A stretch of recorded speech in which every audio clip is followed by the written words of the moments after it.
Hi, and welcome to the Mad River Chamber of Commerce's latest installment of the Coffee and Conversation series. My name is Eric Friedman, I'm the Executive Director, and today's subject is the Mad River Valley Libraries. And we have Jason Butler from the Waitsfield Library, Corey Stevenson from the Moortown Library, and Marie Schmuckel from the Warren Library. Welcome.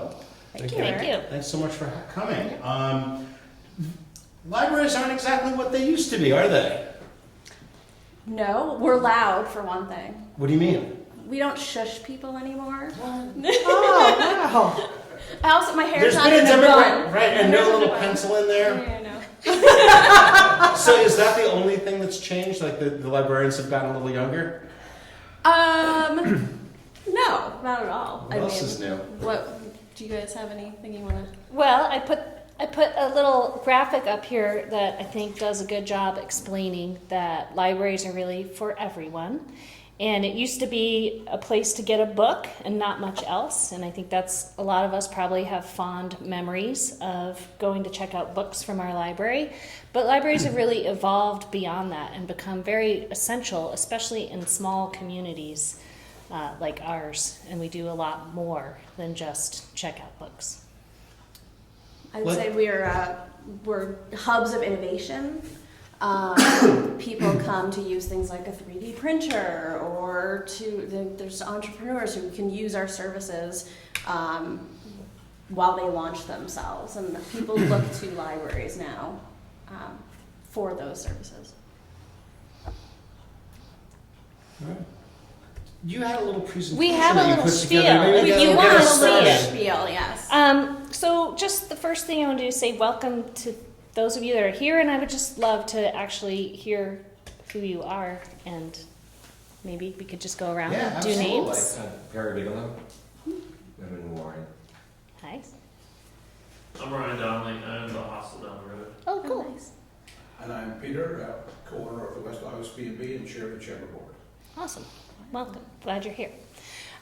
So we are the three libraries in the valley here, and we collaborate in a lot of ways through programming, but it's also true that your library card works at any of the three libraries. So your home library is where you live and pay taxes, but if you live in Warren, you can still come to the Moortown Library and check out books and do any of the other library things that you want to do. So it's a really seamless experience for people that live here. And then we wanted to just share more what we offer the community to sort of get over that perception hump of only a place to check out books.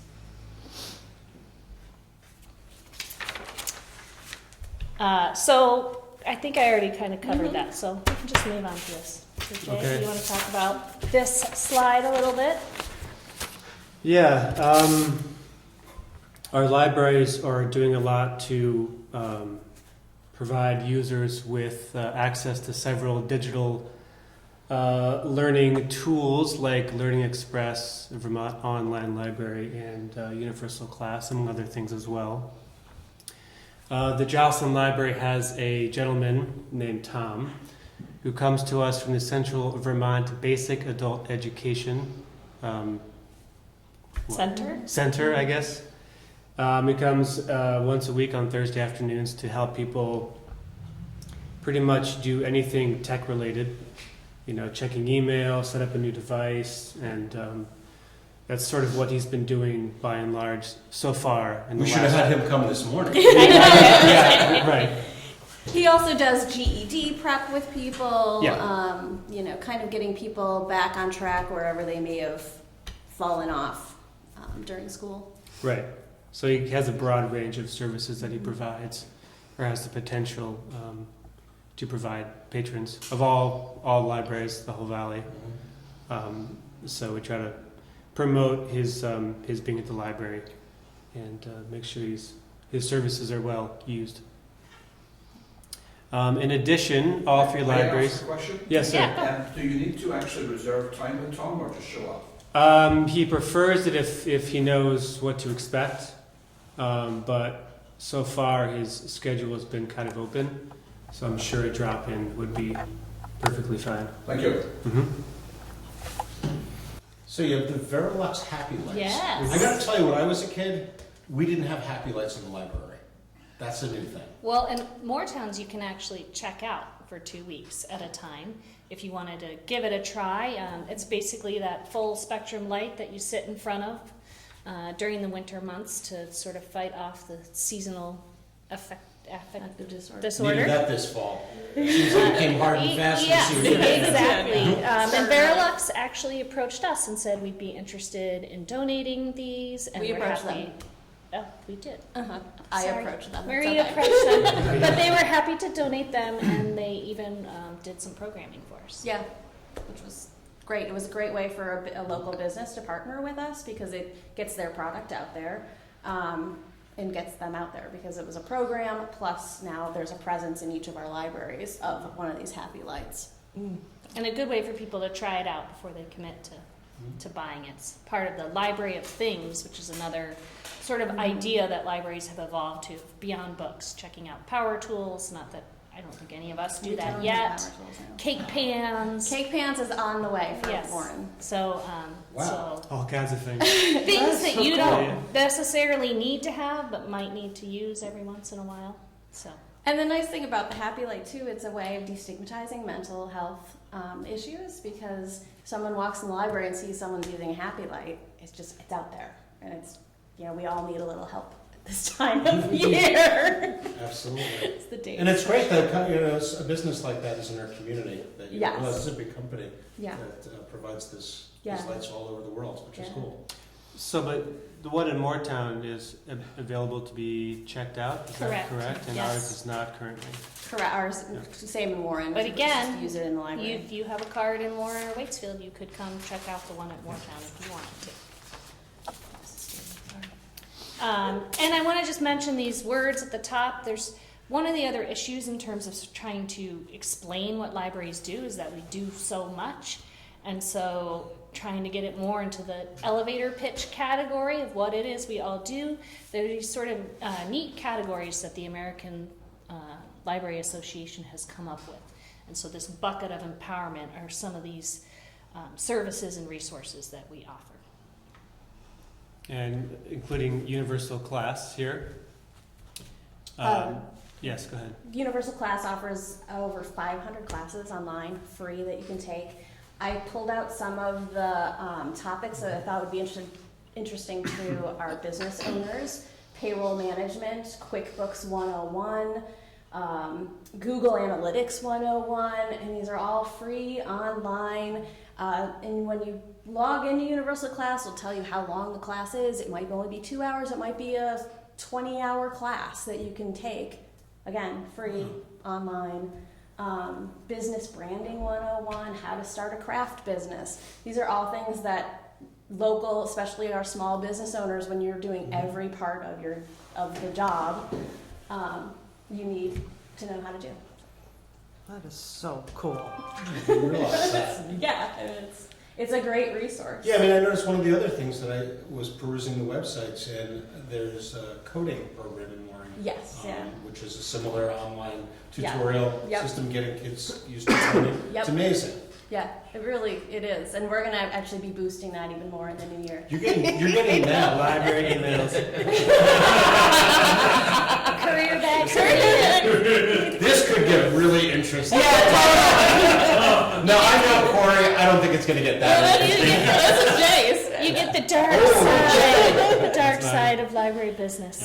And there's one, The oh universal yes, class. go ahead. Is this something that you can check out and then do at home, or something you do at the library? It's all online. You can sit at home doing it any time of day or night at your own pace. You could do all 16 hours of class. Wearing whatever you want. Wearing whatever you want, at one And time. you do log in using your library card. Yeah, so you have to have a So library you have to account. have an account.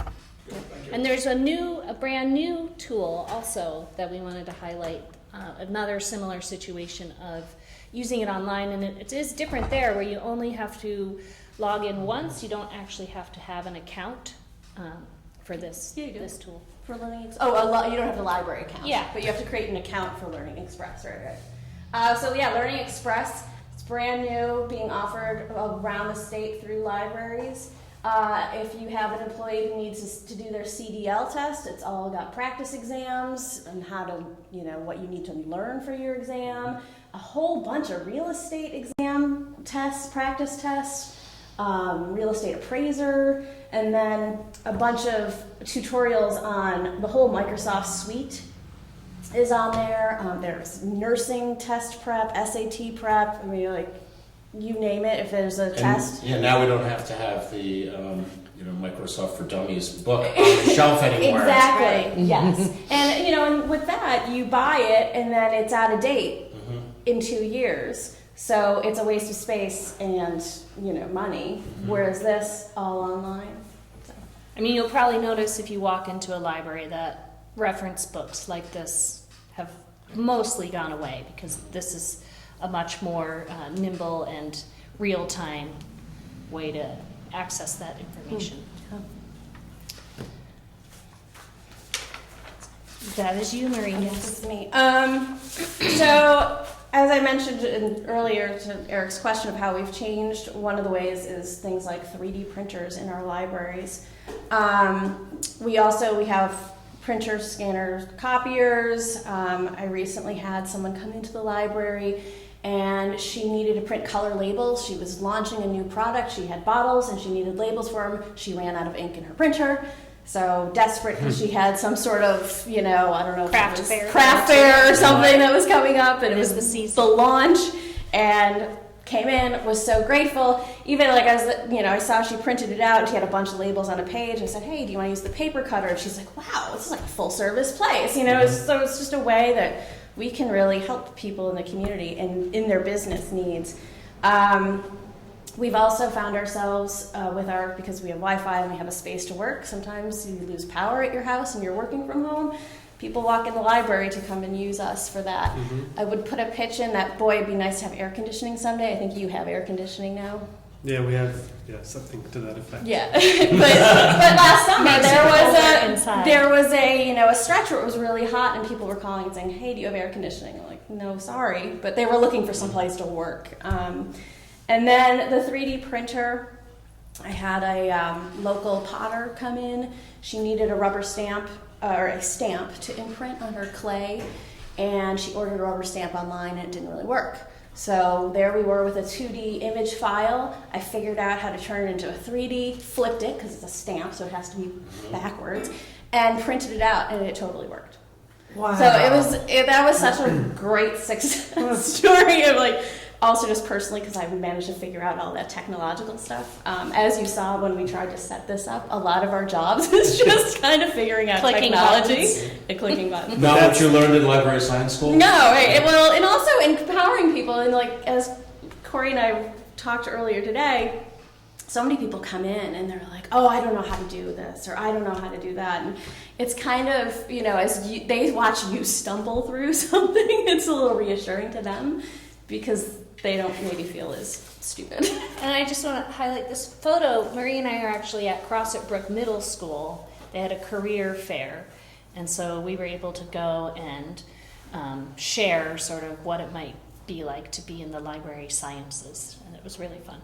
Yeah, and a bunch of the kids were pretty surprised to see that what the librarians were doing was, we had some books, but for the most part, we were doing other stuff. They enjoyed the poop emoji cookie cutters. Yes, that we printed on the 3D printer. And then another sort of broad category is engagement, and that's probably what you are all most familiar with. Yes, there's a chamber mixer at the Warren Library. It's really sort of the outreach and the programming we do. The three libraries collaborate quite a bit. We've done Vermont Humanities Council book discussions. We did a climate change series a few years ago, a series on fake news with Rob Williams. And then we partner with other organizations. So last year we brought the Hungry Heart documentary on opioid addiction to the Big Picture in partnership with the Big Picture, the Community Fund, and Capstone. And then coming up, we have a couple of interesting combined programs. Actually, this Thursday night, I don't know, do you want to talk about it since you've actually We read have, the book a little bit more than I have? An author named Paul Searles who wrote a book called Repeopling Vermont, which is a pretty interesting read, actually. And he's coming to the library Thursday at 6:30 to have a community conversation. And then Friday we have a program on estate planning with an attorney from Montpelier at 4 p.m. So, and we're doing these together and, try to reach as many people in the valley as we can with conjoined, programming and services of that kind. Yeah, it's really remarkable the breadth of the programs that you guys are offering to the community, and to reiterate that everything is working collaboratively. That the libraries, you can go back and forth. Are there other ways that the libraries collaborate beyond? I got to tell you, my favorite collaboration of the libraries was the one 4th of July parade. And your, I almost put the video clip in. you should have. Yeah, they did the coordinated drill team Yes. program. Book cart drill team, Yes, yeah. with the book carts, which was awesome. 2 years running, right? 2 years. No, we've done it 2 years, but we had like a Oh, there was a 4-year gap. And Jason, clearly you did that in high school. Clearly. And I look forward to joining this Oh yes, please do. this team. I know the pressure's on though. Now we're gonna have to be more elaborate. No, but it really is. But are there other types of collaborations that you folks do? Well, there's more statewide stuff, but the other big collaboration we do is the summer reading program. So I'll just go to that real quick and then we can go back if we want to. So I don't know for how many years we have collaborated, 8, 9, 10, something like that. Every summer we spend the month of July and we offer a wide variety of programs to all different ages. The idea is to sort of prevent that summer slide that people talk about. There's also a reading log component to it. For kids. And this past year, the theme was a universe of stories, and I had to put in Anna Church, the children's librarian at Jocelyn, actually drew that poster. So it's a pretty amazing piece of art. But we had over 11 multi-age programs. We had about 400 community members join in and participate. One of my favorites was the wrap-up program where we did make-believe rocket ship building with cardboard and a bunch of doodads and trinkets, and there was 40 people on the lawn at the Waitsfield School building and creating. Some of the parents were even super engaged doing their own projects. And one of the rocket ships ended up back over at Jocelyn. Is it still there? It migrated up to Spring Hill School. Awesome. Nice. It took off. It did. It blasted off, but Yeah. it spent many months in the children's area at Jocelyn, getting played with, getting modified, and all it took was some cardboard boxes and some tape. So it was a highly engaging program. Next year, our theme is I got to get to it. I know I have it written down. It's what is my. It is Imagine Your Story, and it's around fairy tales and myths. So, shout out to anyone in the business community that is excited by that idea and wants to get involved in any way. It's always fun to partner beyond just the 3 libraries too. Yeah, I mean, it's amazing how many business-related things that there are. That was something that was kind of new to me. Yeah. I didn't quite realize that. Right, and it's a free resource. I mean, that's the other thing. That's one of my favorite quotes I've heard about libraries is that you don't have to buy anything or believe anything to be there. And it's really a service, a resource for anyone, regardless of their background, their income, or their education levels. Which kind of makes us different as chamber members and all, because we aren't selling anything, we aren't, but we are faces to visitors to our valley. We have people come into the Warren Library asking where's Warren Falls. It's one I get frequently. This past fall, there was a Saturday that I happened to be working, and all of a sudden there was just a lot of people coming in to use the bathroom. And I kind of wrote this silly little Facebook update on my personal Facebook. I'm like, boy, I don't usually work Saturdays, but I guess we're the place for the bathroom. No, well, I heard that Warren And is the place to go. Well, right. And so Jack Garvin from the Warren store pipes up, says, "Sorry, we're having a problem. We've been sending him your way." It's a great way for us to, back up, Provide a service. Provide a service. Yes. So it was funny. And last but not least, we don't want to forget about books and reading. You still have a few books. We do. I personally prefer to use a real book. I'm not an electronic book person. I agree. I swing both ways. That's awesome. Actually, I do audiobooks as well. See, it is getting Well, that's more, Marie, as I zone in on you. This is your slide. So this is my slide. So we have books, we have audiobooks on CD. Corey and I have DVDs in our library as well. But then we have all these digital things too. So you can download ebooks and audiobooks. Warren offers 3 services to its patrons. You guys offer Libby Overdrive, which is the largest of the services available.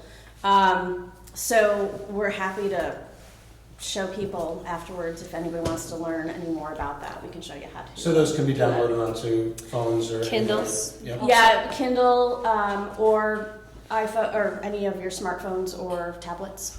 When you take out a book online, how long do you have it for? In Warren, it's 3 weeks. Oh no, for digital. Yeah. Oh, 2 weeks. I believe it is 14 days. Yeah. So right. you check it out, you download it, you have 14 days to access it. Mm-hmm.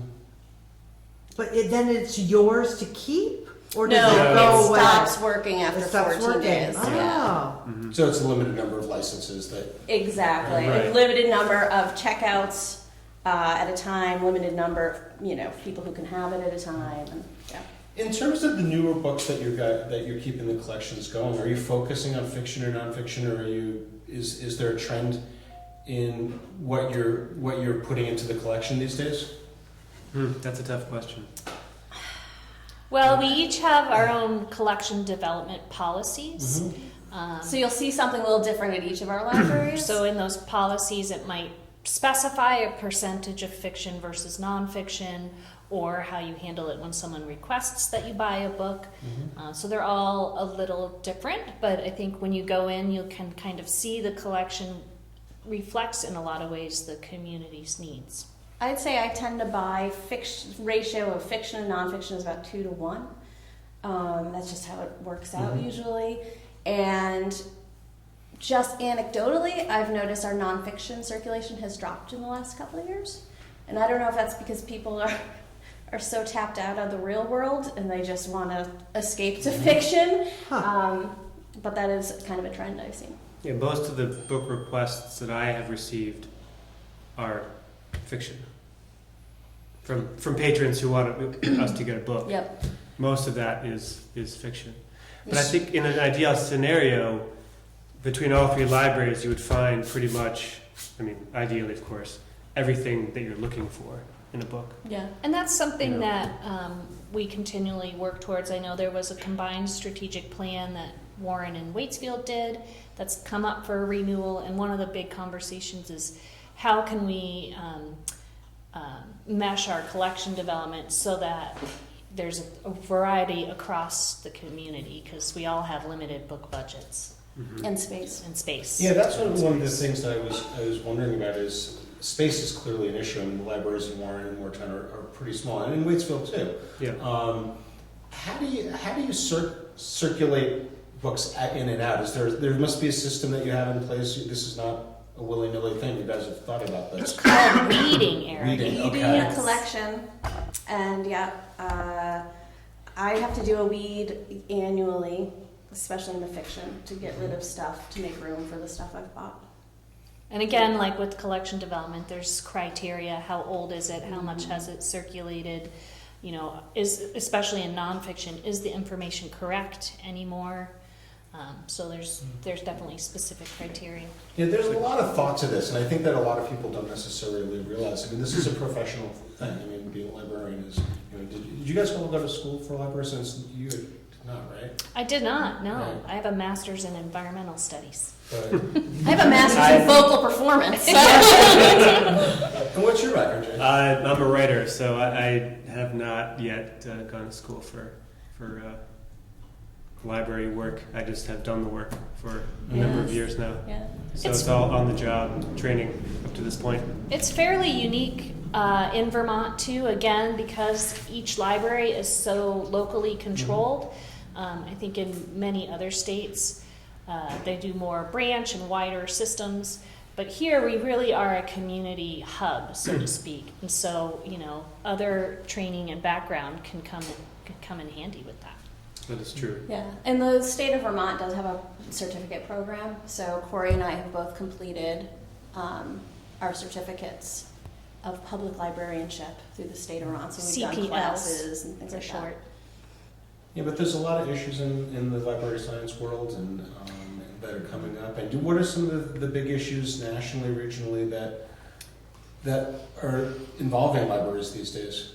I'd say social services. Mm-hmm. There are large library systems that have actually hired full-time social workers to be in the library because It's a community hub. it's a community hub, Yeah. right? And whether it's someone who is having a housing issue or some sort of issue, they've found it was worth having a specialist on staff than taking their librarians' time Mm-hmm. with those issues. Well, and even here at Fletcher Free, I believe they partner with the With the Town- homeless or the the Howard shelter. Center, I thought it was. Howard Center, does that sound right? Mm-hmm. Yeah. Because as a larger library in our urban center, they often have people who are homeless spend large amounts of time. Back to that, you don't have to buy or believe anything. So it's a place where someone can be in the cold or the heat. And so they've done that work to try and partner with experts in the social service arena to better handle that. And one of the other things that I've noticed about the libraries is the three libraries are pretty different in terms of, Moortown just moved to a shared space in the town hall. Temporarily for the winter. Yeah, so why don't you tell us about that move and what's going on in Moortown? So we have spent the past 2 years working on a plan to better serve the community and be a community hub essentially. So we did spend about a year doing community engagement. We did one-on-one interviews and an online survey and focus group meetings. And that Wordle that's up there is actually asking people what they want to see in a community space. Because it was less about just moving the library over to the town hall and taking it over with books, and more about how could we revitalize the town hall space to really become that community hub idea.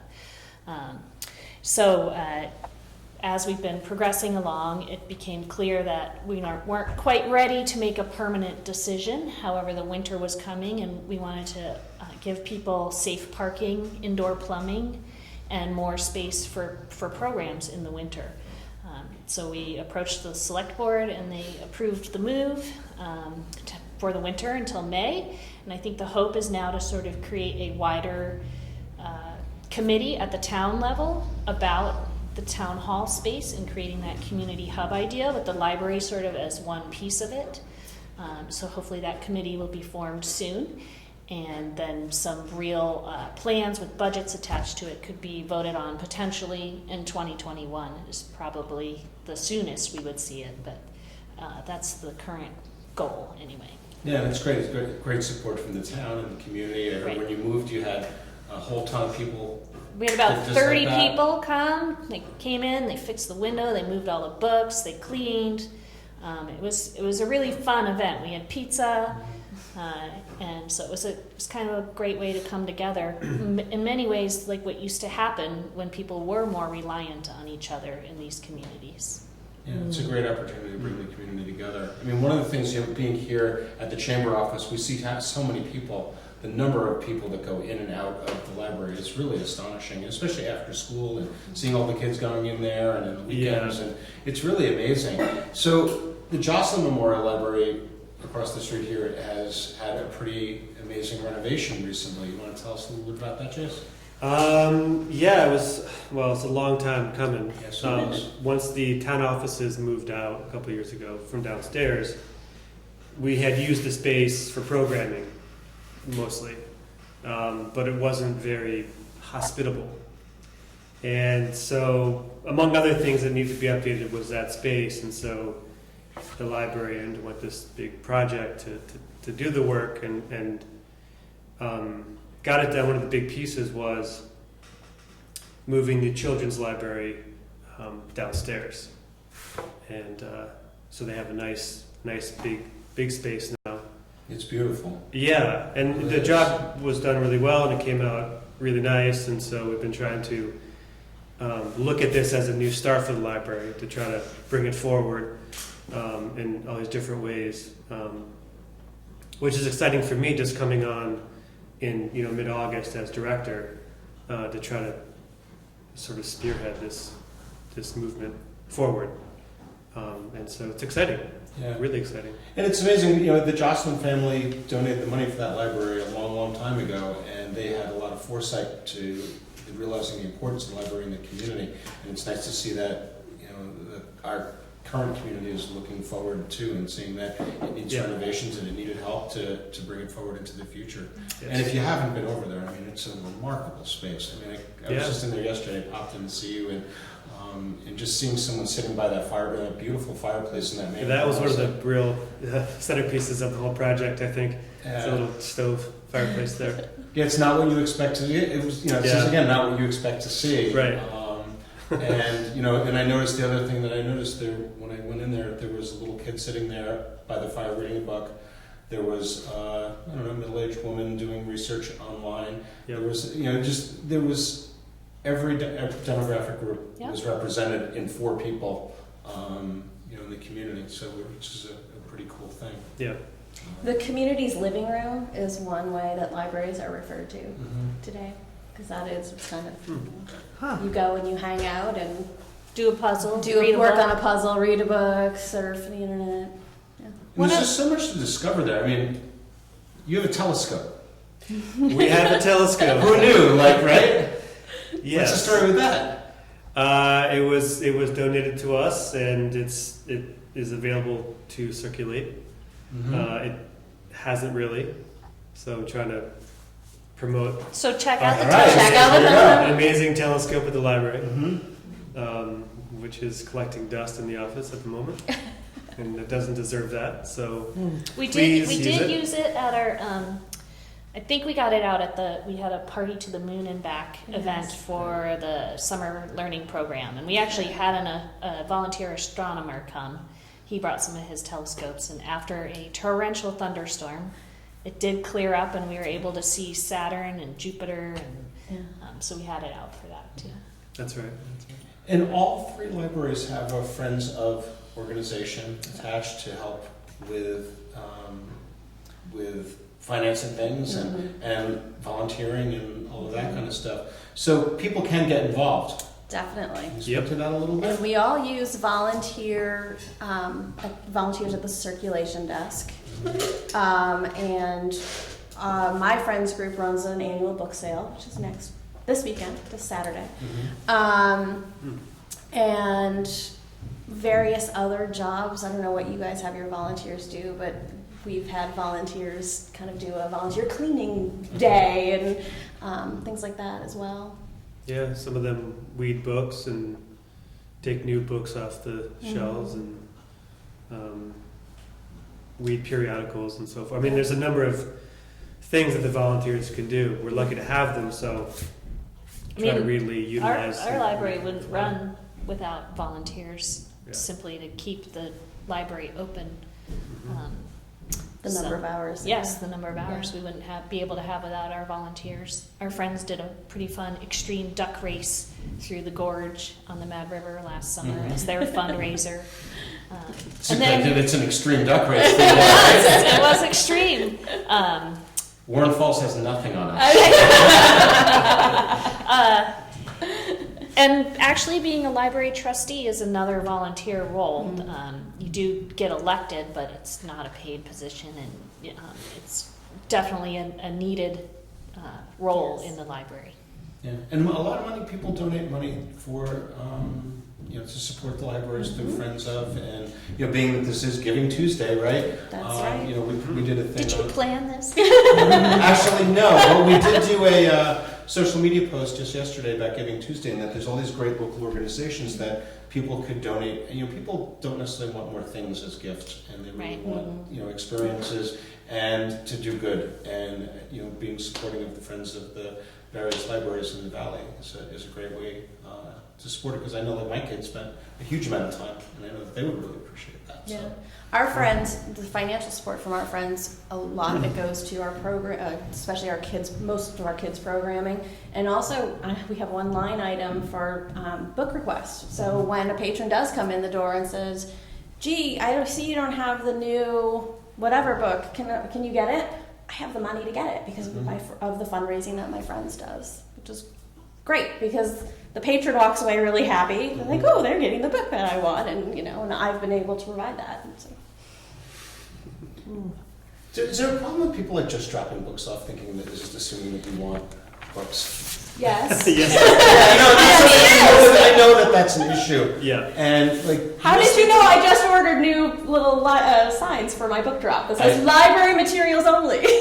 And that the people don't Doesn't really do that. No, it doesn't. Ironically. You think about it, it's very hard to recycle a book. Like, somebody out there somewhere must want to read it. And the problem is, as you mentioned, we don't have a lot of space. We can't really take books that are moldy, because that will infect the rest of the collection.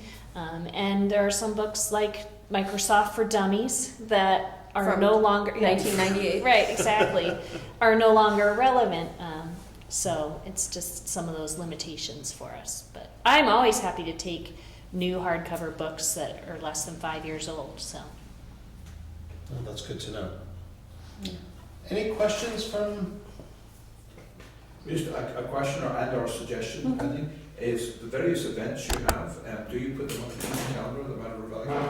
Yes. Sometimes. We try to, Sometimes. certainly. Yes. It's not a fail-safe procedure, but It's funny because I just created a template of where I should be posting everything, because it's so hard to keep track of. Did I do Front Porch Forum? Did I do Valley Reporter? Did I do? But and that is included on my checklist. But Yeah, you guys generally do a pretty good job. I've noticed that they're on there, and it's helpful because when we're out doing promotion and I see it there, it's very easy, like, oh, it's there. So it's really, and I know that the Valley Reporter and other folks use the chamber event calendar to pull things as their in. source for That's good things. to know. So yeah, definitely keep that in mind Yeah. for sure. It would be nice to see one real community calendar that has most everything on it, for sure. That's what we try and do. Yeah. Yeah. It's open to everybody, and it's good. It's very visual, Yeah. so it's very easy to see it. You can search by topic, you can search by name. So. And links to right back to your website, so you can, and you guys all have pretty robust websites. It's interesting stuff, and all of the information that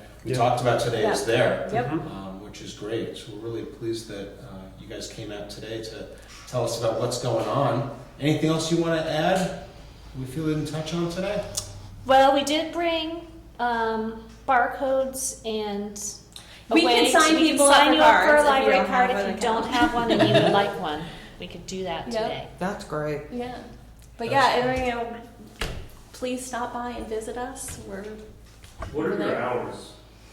We all have different hours. Warren is open Monday 10 to 6, Wednesday 10 to 7, Friday 10 to 6, and Saturday 10 to 4 are our winter hours. So we're open Monday 2:30 to 7 p.m., Tuesday 10 to 6, Thursday 2:30 to 7 p.m., and Saturday 10 to 2. And Fridays we do a read and play group, but we don't have open library hours. we are Monday and Wednesday 10 to 6, Tuesday and Thursday 12 to 6, and Saturday 10 to 2. Story hour on Monday morning at 10. And when is your story hour? Story hour is Wednesdays at 10:30, And- and Friday. Friday after school. It's Friday after school, if you want to get work done at the library, is not the time to come because we're overrun by about 20 children. So in all of those, we don't have, if we didn't take notes, we can go online and. On our They're all, website. You didn't- they're all right there. We've You- tried to keep our closed days, we try not to overlap those, so that there is a library open in the valley every day except for Sunday. Yes. So if you go to each of your websites, you cross-refer to the other libraries' opening hours? No, We don't. No, I don't think I did. That's a good. but that's a good good. point. Yeah. Because then people would know to say, hey, I could go somewhere else. Yeah. Yes. And I do think You're that a lot of people don't know that they can go to any. I often have people come in that, can I use my card here? I go to Jocelyn, so that would help get the word out too, for sure. Is there a Facetime library? No, Facein, I believe, pays taxes or pays a portion into the Jocelyn Library. Yes. Makes Yep. sense. Yes. So there's no interlibrary issues, like you guys don't fight about anything? I want some dirt. There's gotta be some dirt. Nothing, huh? There's no No. dirt. It's a good collaboration. It is a good collaboration. Pure as the driven snow. as they That's say. As they say. We are, and because our strategic plan that Jocelyn and Warren did 4 years ago is now up, you're going to start hearing from us because we're embarking on our new strategic planning process, and there's going to be a lot of community engagement involved in that. So we really are going to try to hit various groups. So be on the lookout for that. Because we want everyone, like this that Corey did, that they did in Moortown, this is what I envision us get it coming out of our meetings that we do in the rest of the valley in preparation for strategic planning. So. You can't be a community hub if you don't know what the community needs and wants. Right. So that's step one, right? Well, thank you guys very much. Thank It was you, really Eric. informative. And Ginger. Thanks. And the chamber. All right, we'll see you next. What do we have next month, Ginger? What are we talking about? We have Trails Collaborative. We Oh, that's have- right. Joshua Schwartz from the Meadow Road Planning Planning District is going District. to be here for the next Coffee and Conversations in January. So Great. we'll see you then.